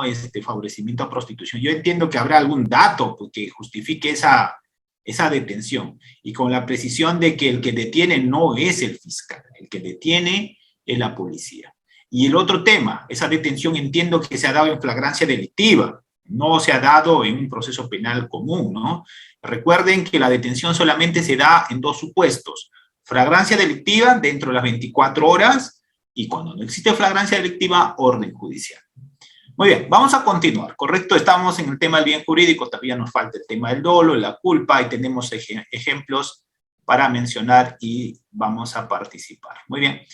En este tema del presupuestos objetivos vamos a tener también que concurren pues circunstancias de modo, tiempo y lugar, ¿no? Esto sobre todo es importante ¿para qué? Para establecer el fáctico, ¿no? El fáctico en un determinado ilícito penal. Dentro de los elementos descriptivos y normativos de la estructura del tipo vamos a encontrar elementos descriptivos. Estos elementos descriptivos sobre todo hacen mención a bienes, ¿no? En este caso, cosa mueble, mano armada, muerte, lesión, daños. Estos son conceptos tomados del lenguaje común, ¿no? Sobre todo elementos descriptivos. Por eso este punto no es lo que nosotros tenemos que reconstruir en la búsqueda de esta información, diligencia preliminar y la preparatoria. Sobre todo nosotros vamos a enfocarnos en elementos objetivos del tipo penal. En cuanto a los elementos normativos, sobre todo esto va a hacer mención a estas apreciaciones de valor, empleando para ello elementos lingüísticos como descriptivos, como por ejemplo buenas costumbres, insolvencia, autoridad, entre otros. Tampoco, desde mi punto de vista personal, vamos a ir en busca en un determinado caso a reconstruir los elementos normativos. Esto va a estar establecido en el tipo penal. Ahora bien, pasados los elementos objetivos del tipo que hemos mencionado, sujeto activo, pasivo, conducta, entre otros, vamos a encontrar el aspecto subjetivo del tipo. Dentro del aspecto subjetivo del tipo, esto está dentro de la tipicidad, vamos a encontrar el tema del dolo y la culpa. Cuando hablamos del dolo, vamos a encontrar sobre todo lo siguiente. El dolo viene a ser el conocimiento y la voluntad de realizar la acción, ¿correcto? En este caso, vamos a encontrar lo siguiente. Según el artículo 12 del Código Penal, se señala que la ley se aplica siempre al agente de infracción dolosa, ¿correcto? Ahora bien, el dolo lo podemos disgregarlo del siguiente modo. Vamos a tener elementos del dolo. El dolo vamos a clasificarlo como elemento cognoscitivo. El agente actúa consciente de sus actos. Elemento volitivo, en este caso el agente no solo debe haber conocido los elementos del tipo objetivo, sino que además debe haber conocido los elementos del tipo subjetivo, es decir, tuvo la voluntad de ejecutar la acción. En este caso en concreto, lo que vamos a tener en cuenta es lo siguiente. En el tema del dolo, vamos a encontrar estas tres clases de dolo. El dolo directo viene a ser el primero. En este caso en concreto consiste en el deseo del agente de realizar el delito. Pero para entenderlo un poco más sobre esta clasificación del dolo, podríamos poner como ejemplo lo siguiente. Una persona quiere hurtar un celular y lo hace directamente, ¿correcto? En este caso consiste en el deseo de la gente de realizar el delito. En ese caso en concreto, estaríamos en dolo directo. Yo veo a la persona que está conversando por su equipo celular, conozco que ese acto es ilegal, que no está permitido en nuestro ordenamiento jurídico de realizar ese tipo de actos, y arrancho el celular, ¿correcto? Directamente. Entonces estaríamos, en este caso, en un hurto, y también si nosotros utilizamos violencia e intimidación, para efectuar esa acción estaríamos en un tema de robo con violencia, o sea, robo agravado. Ahora bien, en el dolo de segundo grado, o dolo indirecto, en este caso, el agente en un principio tiene como meta la realización del tipo, pero se le ha presentado como necesario o de posible realización para alcanzar su finalidad. Pero este dolo de segundo grado, o dolo indirecto, para entenderlo más claramente podríamos mencionar lo siguiente. Por ejemplo, en este tipo de dolo indirecto podríamos estar en el siguiente supuesto. Por ejemplo, yo tengo un perro, un pitbull, con el cual yo quiero ocasionar lesiones a las personas. En ese supuesto estaría, por ejemplo, en este segundo tipo de dolo directo de segundo grado o dolo indirecto. O, por ejemplo, también cuando, por ejemplo, un ladrón rompe la ventana para entrar a robar a una vivienda. En ese caso también estaríamos en dolo de segundo grado. Aquí la finalidad es romper la ventana para poder robar un bien de la vivienda. En este caso estaríamos dolo de segundo grado o dolo indirecto. Por otro lado, vamos a tener el dolo eventual. En este caso en concreto, el sujeto, el agente, se va a representar la realización de la lesión del bien jurídico como posible, pero lo acepta y se conforma con ella continuando con su accionar. En este caso en concreto, a modo de ejemplo, podríamos decir cuando, por ejemplo, un ladrón quiere ingresar a una vivienda y no está seguro si esa vivienda está, digamos, habitada o existe al interior alguien. Pero pese a ello, esta persona continúa con esa acción y cuando ingresa, imagínese que aparece alguien al interior, esta persona puede inmovilizarlo internamente para que estos ocupantes no alerten, por ejemplo, a la policía.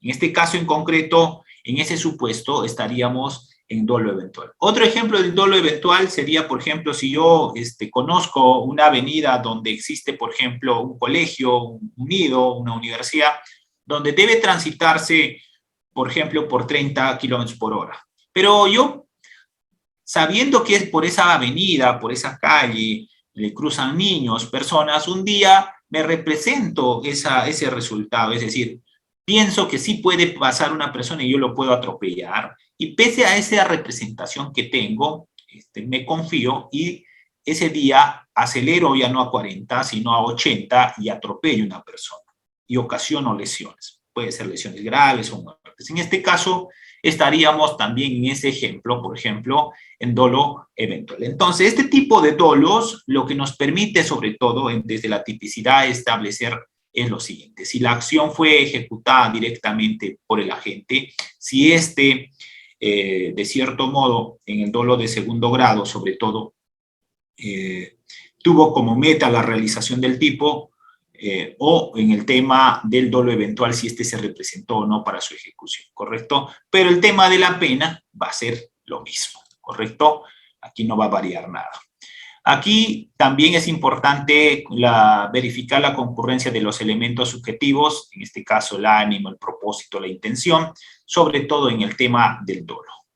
En otras palabras, el dolo implica conocimiento y voluntad de realizar la acción. Descarta el error de tipo, en este caso del dolo, el invencible, ¿no? Elimina el dolo y la culpa. Pero si es vencible, si yo pude representar, yo pude prever ese resultado, puede subsistir. Ahora, por otro lado, tenemos los elementos subjetivos del tipo. En este caso, el elemento subjetivo del tipo ya no es el dolo, sino es la culpa. Y aquí vamos a encontrar dos tipos de culpa, ¿correcto? Primero, en el tema de la culpa es la realización descuidada de los elementos objetivos del tipo. Aquí el agente, la persona, no realiza la acción con conocimiento y voluntad, sino esta se produce sobre todo por una infracción de deberes de cuidado, ¿correcto? Y estos deberes de cuidado están referidos sobre todo con un tema de impericia, de negligencia y de imprudencia. En este caso en concreto, para estar en un determinado delito culposo, tiene que estar previamente establecido, ¿correcto? No todas las conductas culposas van a ser sancionadas, ¿correcto? La otra diferencia que mencionaríamos sería que en delitos culposos no va a haber el tema de la tentativa como ocurre en delitos dolosos. Aquí en delitos culposos, sobre todo, se va a aplicar este principio del derecho penal que se denomina principio de mínima intervención, sobre todo por el menor reproche, ¿no? Vuelvo a mencionar, aquí, sobre todo, se sanciona este tipo de conductas por una conducta negligente, una conducta imprudente o por falta de impericia. Cuando vamos a estar en el tema en concreto, por ejemplo, la negligencia o en primer lugar, impericia es cuando vamos a testar, cuando no tenemos, por ejemplo, una preparación técnica para esa acción que realizar. Imagínense que va a operar a una persona, un técnico, es decir, no es un médico especialista, va a operarle el cerebro. Entonces, esta persona no tiene, por ejemplo, esta preparación técnica o profesional para realizar esa acción. Entonces, estamos ante una impericia. Por otro lado, estamos también en culpa cuando ocurre la negligencia. Aquí no se toman en cuenta las previsiones necesarias ante una determinada situación que puede ocurrir.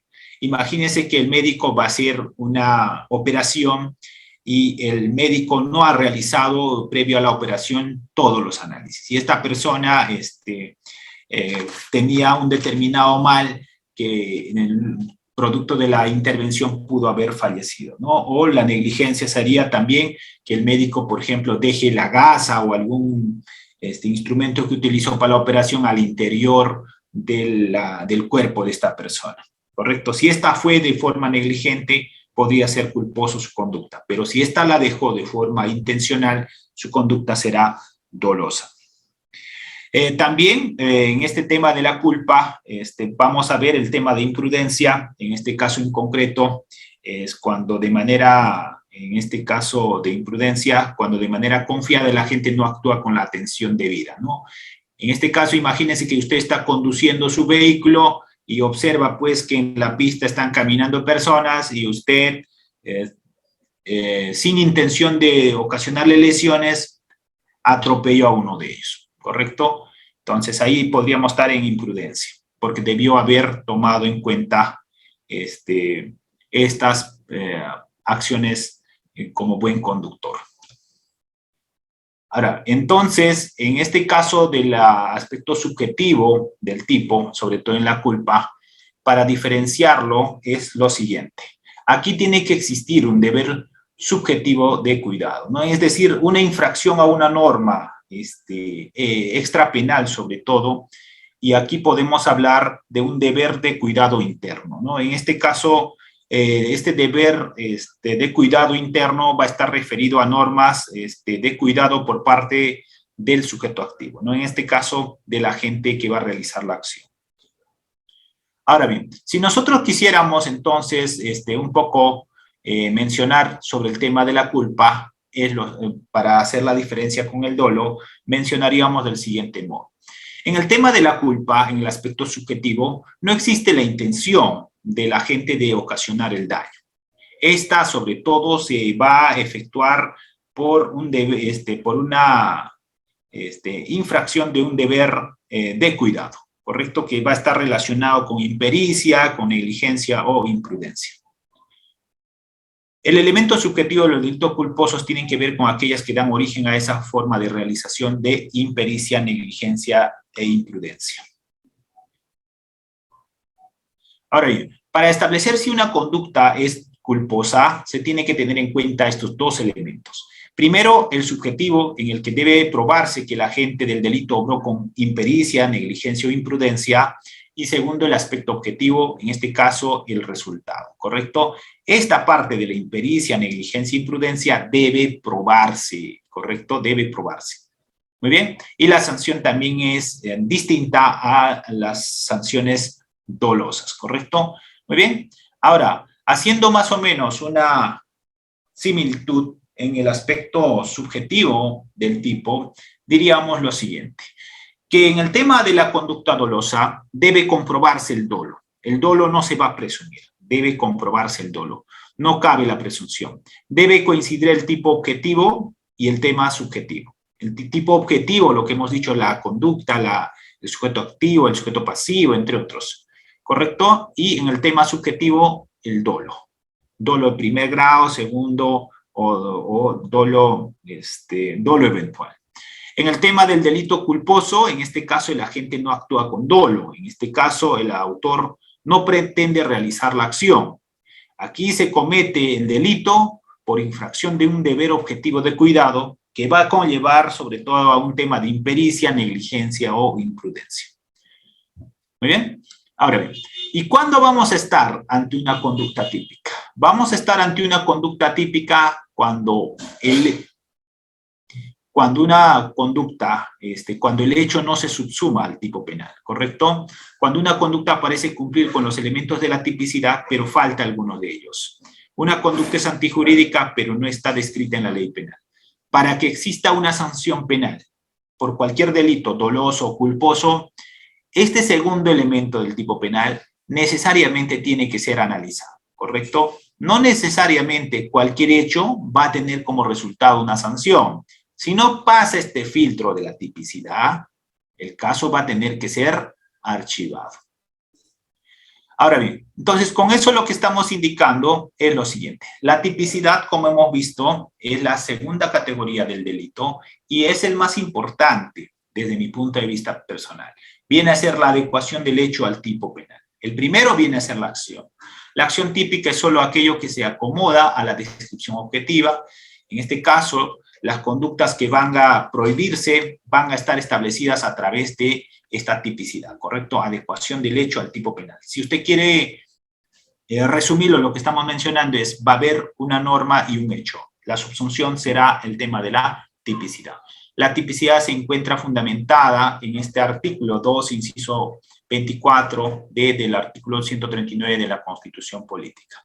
Muy bien, en el tema de la tipicidad, como hemos visto, sobre todo va a haber elementos objetivos y elementos subjetivos. Elementos objetivos, el tema del dolo y la culpa, y elementos subjetivos, elementos objetivos, como hemos dicho, la conducta, el sujeto activo pasivo, y elementos subjetivos, el dolo y la culpa. Muy bien, con eso damos por finalizada esta parte y si hay alguna pregunta lo vamos a desarrollar. Excelente, doctor. Estimados participantes, ahora sí, pueden ustedes levantar su manito y encantados en poder, ayudarles para que puedan realizar las preguntas pertinentes. Por favor, ¿sí? Excelente. Hoy sí se está luciendo el doctor Raúl. Doctor Raúl, adelante. Está activo su audio. Muchas gracias, doctor. Excelente ponencia, la verdad. Estoy muy emocionado. ¿Sabe? Yo soy un estudiante de Derecho y la verdad he aprendido bastante el día de hoy. Le quería preguntar, doctor, sobre un tema que nunca logré comprender a cabalidad. Entre la culpa consciente y el dolo eventual, ¿existe alguna diferencia? Claro. En todo caso, ¿nos podría dar un ejemplo, doctor, para quizás comprenderlo mejor?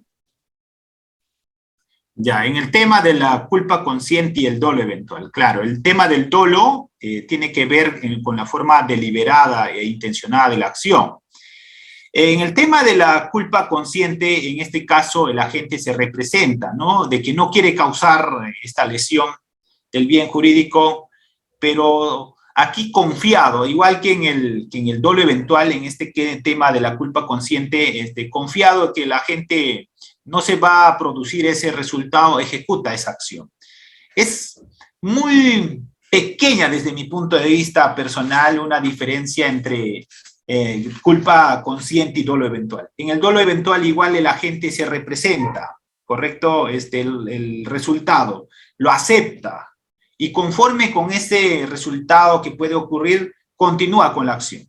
Entonces, si nosotros quisiéramos hacer una diferencia entre culpa consciente y dolo eventual, podríamos decir que la diferencia va a radicar en la característica. En este caso, la característica está en la acción.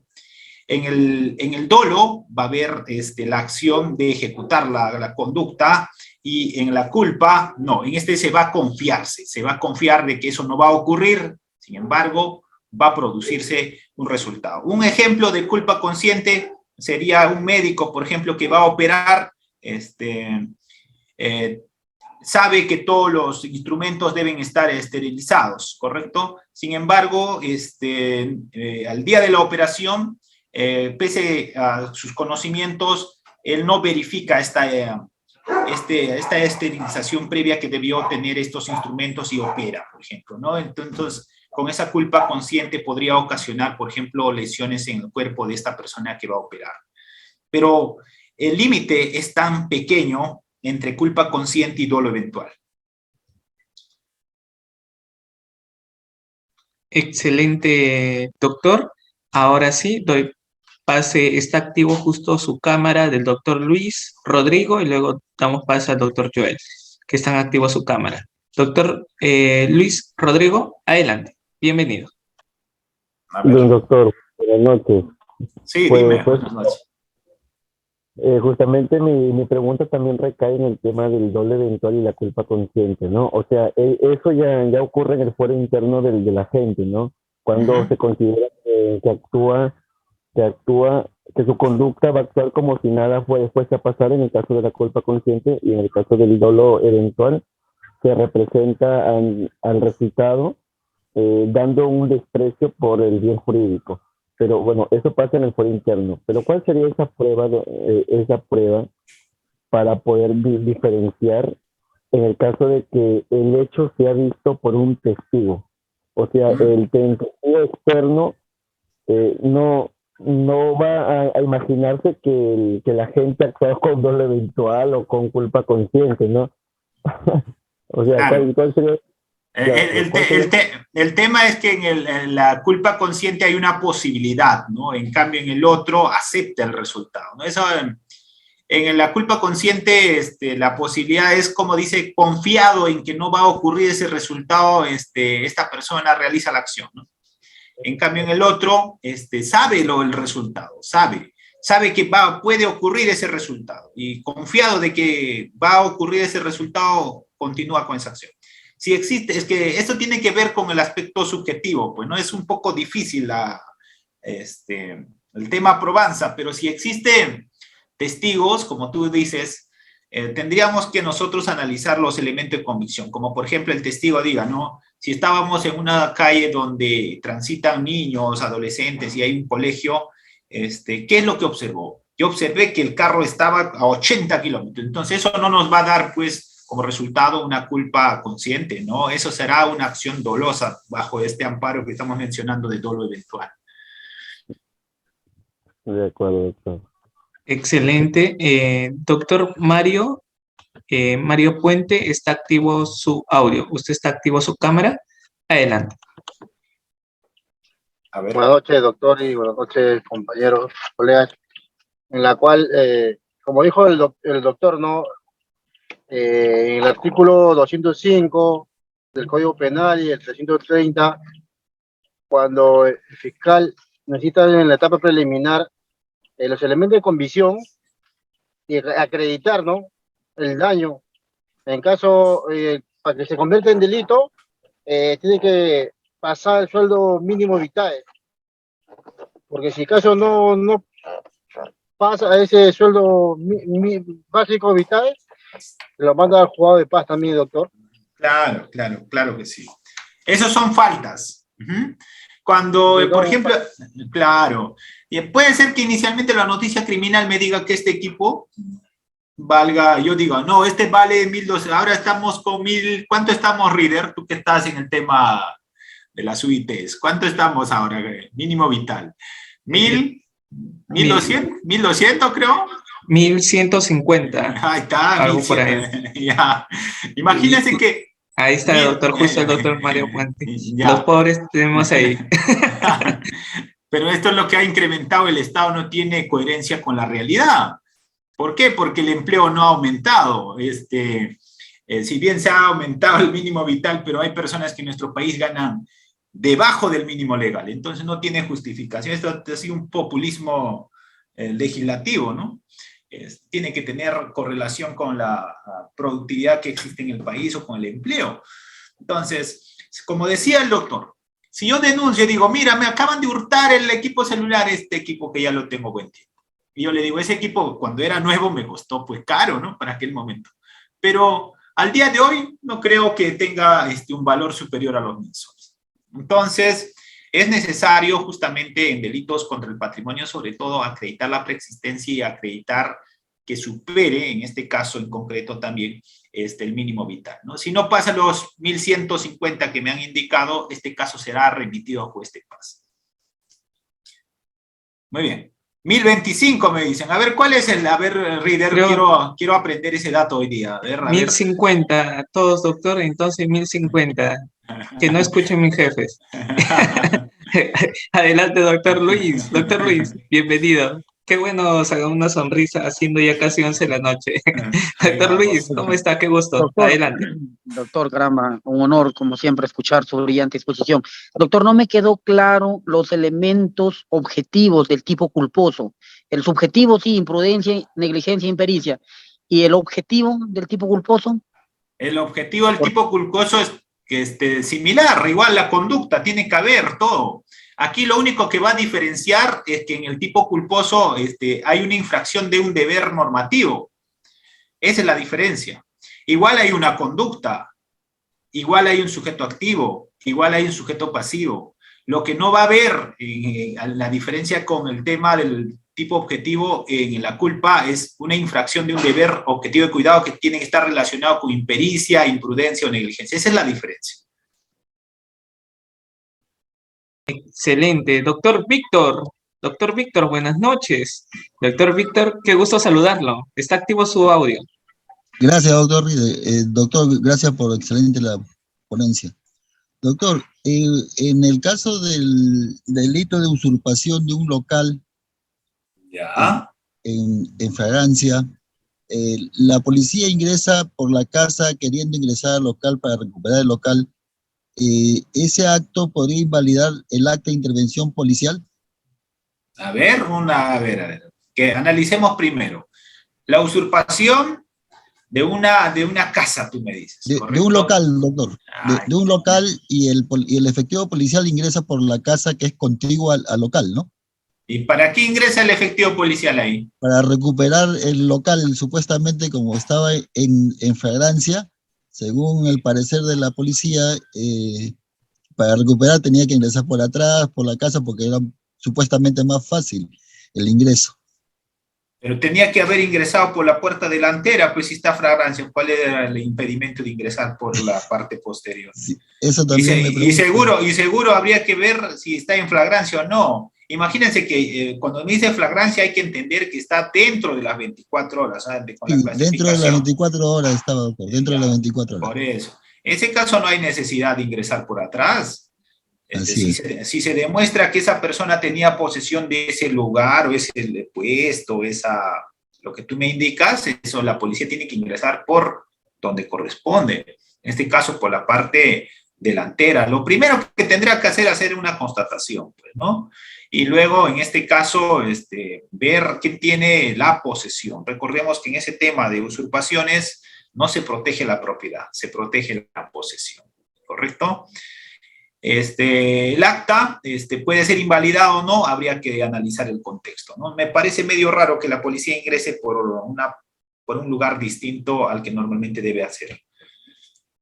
Excelente, doctor. Doctor Rosas, gracias por activar su cámara. Los demás participantes, por favor, activar su cámara para que participen también. Doctor Rosas, adelante. Sí, buenas noches. Otra vez. Doctor Henry, bueno, quien me habla, soy un estudiante de Derecho, y como tal voy a ser práctico en mi pregunta. Hablando de la tipicidad, ¿no? si estamos en un caso en el cual no se cumple este elemento de la tipicidad, ¿cuál sería o cuál es el procedimiento o el proceder inmediato por parte del fiscal y en su momento por parte del abogado defensor? Gracias.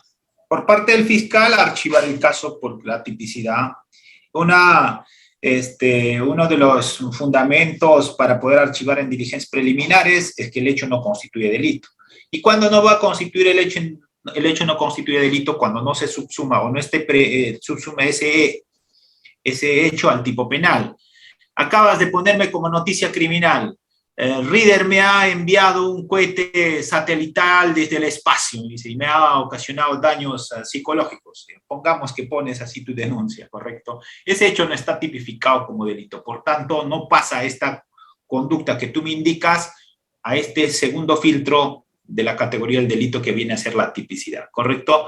Cuando hablamos de tipicidad estamos haciendo mención la adecuación del hecho al tipo penal. El tipo es lo que está descrito en la norma. Así usted revisa su código penal, ese es el tipo penal. Pero la tipicidad es la adecuación del hecho al tipo penal.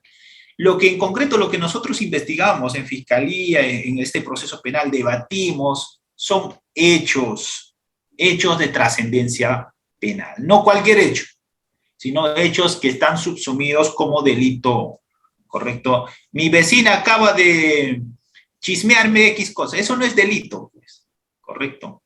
Mi vecina acaba de injuriarme, me acaba de decir, este es un borracho, un mujeriego, eso en público, ese sí es un hecho trascendental, ¿correcto? Entonces, aquí lo que se debate en tema penal son hechos de relevancia jurídico-penal. Como abogado, tendrías que plantear, en este caso en diligencias preliminares, una solicitud de archivo por atipicidad y si estás en etapa de investigación preparatoria, un tema de improcedencia de acción. Muy bien. Gracias. Excelente, doctor. Doctor Alex, buenas noches. Gracias por activar su cámara también. Adelante, doctor Alex. A ver, vamos, líder. Doctor Alex. ¿Escucha? Y terminamos con la doctora Mónica. Sí, vamos, porque ya estoy con sueño, ya estoy un poco, estaba en el despacho hasta las 8:30, creo. Estamos trabajando hoy día. Ya. Doctor Alex. Sí. ¿Sí? ¿Me escucha? Sí, adelante. Doctor, buenas noches. Gracias por la ponencia y buenas noches a todos los colegas. Doctor, mi pregunta era, o tengo dos preguntas, pero específicas. ¿A partir de qué mes se puede pedir la liquidación de devengados para poder pedir para poder hacer la denuncia de omisión de asistencia familiar? ¿A partir del primer mes, segundo mes o tercer mes? Ya, bueno, primer punto, el tema, eso será un tema estratégico, ¿no? Un ejemplo, dejó de pagar un mes. ¿Ya corre a partir de ese mes o tengo que esperar 3 meses? No, corre a partir de ese mes y es mes anticipado incluido, ¿correcto? Serían 2. Pero imagínate que tu pensión es de 300 soles, por 600 soles no creo que estés judicializando, ¿no? Yo creo que mínimamente tendrá que ser pues 3 a 6 meses, ¿no? Eso te incluyendo desde que el proceso va a demorar, ¿no? Pero el delito se materializa en el momento que omite pagar esta pensión de alimentos la persona pese a tener conocimiento pleno de esa obligación. Por más que sea un mes, cuando no cumpla esta persona con el requerimiento efectuado válidamente con la notificación efectuada por el juez de paz letrado o juez especializado en familia, se va a materializar ese tipo penal. Ya, vamos. Muy bien, doctor. Ahora sí, culminamos la presente sesión. Doctor, un gusto saludarlo. Como dicen nuestros participantes, la mayoría son nuevos en nuestra institución. Y bueno, totalmente agradecidos. Todos los días aprendemos mucho de usted. Es, bueno, sin ser exagerado, toda la biblioteca que tengo aquí es usted, puro conocimiento. Así que, doctor, muchísimas gracias, doctor. Que tenga un excelente fin de semana, que Dios le bendiga en todo momento. Y mañana nos vemos, ¿no? Ah, mañana. ¿Verdad? Ya nos está despidiendo, ya, ¿no? Mañana nos vemos en lesiones. Mañana nos vemos en lesiones. Justo, ahí está. Doctor, antes que se vaya, por favor, unas palabritas por el Diplomado de Derecho Penal y Criminalística. Te agradecería. Sí. Muchas gracias, Reader. Bueno, invitarlos a todos los participantes en el tema del Diplomado en Criminalística y sobre todo en Derecho Penal y Criminalística. ¿Por qué? El tema criminalístico es trascendental. Yo les invito de que puedan inscribirse en este diplomado porque cualquier delito, desde mi punto de vista, con la criminalística podemos probar o ganar los casos si somos abogados defensores, ¿correcto? Todo tiene que ver desde la escena del crimen, su obtención, su análisis, su acreditación en el proceso penal. A partir de mañana, quedan cordialmente invitados. Mañana estaré exponiendo el tema de lesiones. Seguramente habrá muchas preguntas que me harán sobre el tema de lesiones. ¿Qué pasa si alguien me golpea? ¿Qué pasa? ¿Cómo acredito ello? Así como en delitos contra el patrimonio necesito algo, existe una norma.